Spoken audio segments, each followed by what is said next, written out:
ইন্দ্রাণীর চোখে ধরা পড়ে যাবে কুসুম। নিজেকে আয়ুষ্মানের স্ত্রী হিসেবে কি প্রমাণ করতে পারবে সে?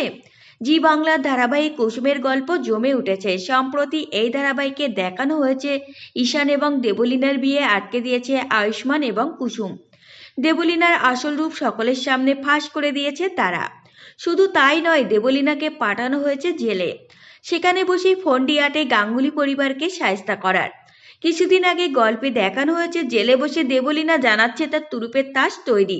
এইদিকে কয়েকদিন আগে কুসুম জানতে পারে দেবলীনার পাঠানো গুন্ডা এই বাড়িতে ছদ্মবেশে লুকিয়ে রয়েছে, আর সে ইন্দ্রাণীকে মারতে চায়। তাই কোনো কিছু না ভেবেই ইন্দ্রাণীকে বাঁচাতে বড় বলিদান কুসুমের।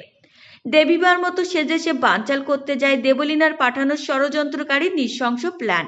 কিন্তু কুসুম নয়, ইন্দ্রাণীকে মৃত্যুর মুখ থেকে বাঁচিয়েছে অন্য একজন। কে সে জানায় তার নাম মেঘা। ইন্দ্রাণীকে সে নিজের আইডল ভাবে। মেঘাকে বড় ছেলের আয়ুষ্মানের জন্য বেশ পছন্দ হয় ইন্দ্রাণীর। এই কথা সবার সামনে বলতেই ভয়ে কুসুমের বুক কেঁপে ওঠে। আসলে কুসুম তো আয়ুষ্মানের স্ত্রী হিসেবেই নিজেকেই দেখে। যদিও আয়ুষ্মান এই বিয়েকে নিছক বিজ্ঞাপনের শুটিং হিসেবে দেখে, তবুও মনে মনে নিজেকে আয়ুষ্মানের স্ত্রী হিসেবেই কল্পনা করে সে। তাই ইন্দ্রাণী যখন আয়ুষের বিয়ে নিয়ে কথা বলে তখন সে এড়িয়ে যায়। কিন্তু এবার আর ইন্দ্রাণীর চোখকে ফাঁকি দিতে পারল না সে। সদ্য প্রকাশ্যে আসা ধারাবাহিকের নতুন প্রোমোয় দেখা যাচ্ছে আয়ুষ্মানের বিয়ের জন্য মেয়ে বাছাই পর্ব চলছে। সবাই চিরকুটে পছন্দের পাত্রীর নাম লিখেছে, কিন্তু কুসুমের চিরকুট ফাঁকা।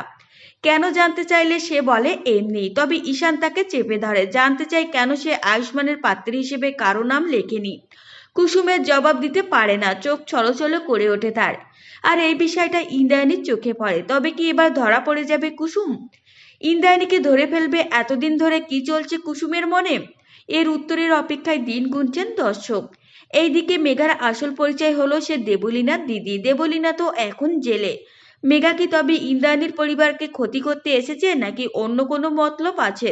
উত্তর মিলবে ধারাবাহিকের আগামী পর্বে। তো ফ্রেন্ডস, এই ছিল আজকের ভিডিও। আপনাদের যদি এই তথ্যগুলো ভালো লেগে থাকে অবশ্যই ভিডিওটিকে একটি লাইক করবেন আর চ্যানেলটিকে সাবস্ক্রাইব করে সঙ্গে থাকবেন।